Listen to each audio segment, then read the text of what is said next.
আসসালামু আলাইকুম। কেমন আছেন সবাই? আলহামদুলিল্লাহ ভালো আছি। আমি তো ভালো আছি, সুস্থ আছি। তো আপনারা সকলে কে কেমন আছেন অবশ্যই কমেন্ট করে জানাবেন। আর আশা রাখছি সকলে ভালোই আছেন। আর আপুরা ভাইয়ারা যে যেখান থেকে দেখছেন একটা লাইক দিয়ে তারপর দেখাটা শুরু করবেন প্লিজ। আর প্রথমে আমি কিন্তু আজকে শাপলা দিয়ে চিংড়ির রেসিপিটি দেখাবো, জাতীয় ফুল শাপলা। আর এই শাপলায় রয়েছে অনেক, এটা হচ্ছে জলজ উদ্ভিদ, এটা কিন্তু প্রচুর ভিটামিন রয়েছে। এই যে প্রথমে কিন্তু শাপলার মধ্যে কিন্তু অনেক পানি ওঠে, তো সেজন্য শাপলায় প্রথমে একটু সামান্য হলুদ এবং লবণ হাত দিয়ে ভালো করে সেটা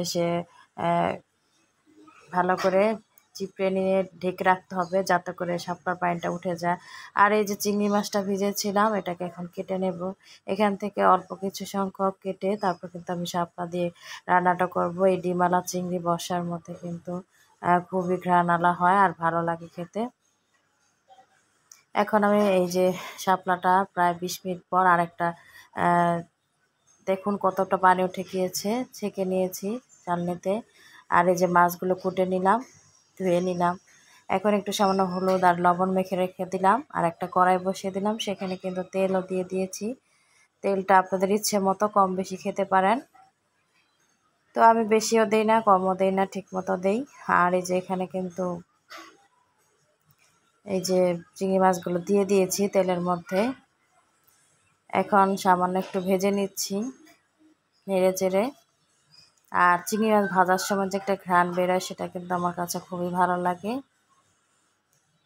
চিংড়ি মাছ বাচ্চাদের খুবই প্রিয় একটি খাবার। আর এই চিংড়ি মাছের যে কোনো কিছু রান্না করলে কিন্তু ভালো লাগে খেতে। আর এই যে এখন কিন্তু আদা রসুনের পেস্ট দিয়ে দিলাম আর পেঁয়াজ কুচিও দিয়ে দিয়েছি।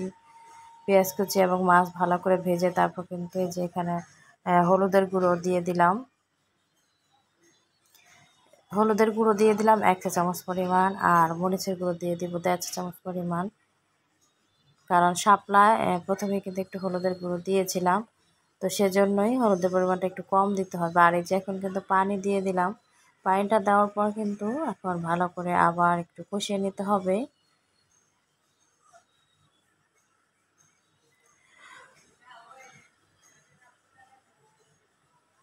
এখন দিয়ে দিলাম কাঁচামরিচ। এর চাইতে বেশিও আপনারা দিতে পারেন, তবে 3টি দিলাম কাঁচামরিচ। এখন এই যে নেড়ে চেড়ে ভালো করে কষিয়ে নিচ্ছি।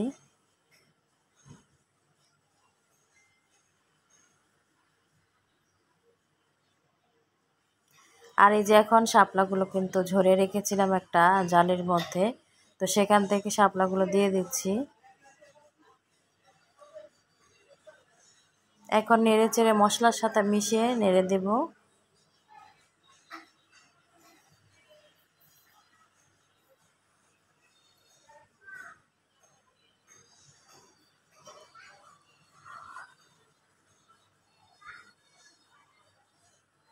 এই গরমের মধ্যে আপনারা কিন্তু শাপলা খেতে পারেন। শাপলা কিন্তু পেট ঠান্ডা রাখে শাপলা খেলে। তো আর এই বর্ষা সিজনে শাপলা না খেলে কি চলে বলেন তো?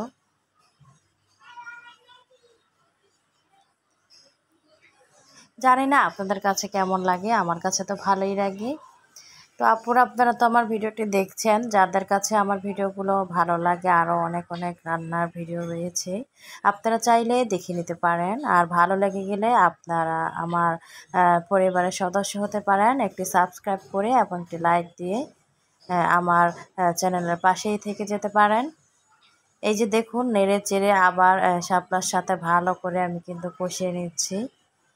কষাতে কষাতেই যতটুকু পানি থাকবে সেই পানির মধ্যেই কিন্তু এই শাপলাটা ভাজা ভাজা করে নেব। আর এর মধ্যে কিন্তু আর কোনো রকমের পানি ব্যবহার করতে হবে না, এর মধ্যে কিন্তু শাপলাটা সেদ্ধ হয়ে যাবে।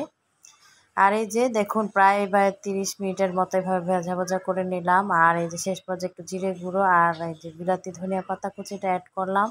খুব সুন্দর একটা ঘ্রাণ বের হয়েছে। আর দেখুন আস্তে আস্তে সেদ্ধ হতে হতে কত অল্প হয়ে গিয়েছে, কারণ শাপলাটা মজে গিয়ে তখন কিন্তু অনেকটাই নরম হয়ে যার হয়ে গেল আমার রান্নাটা কিন্তু প্রায় শেষের দিকে।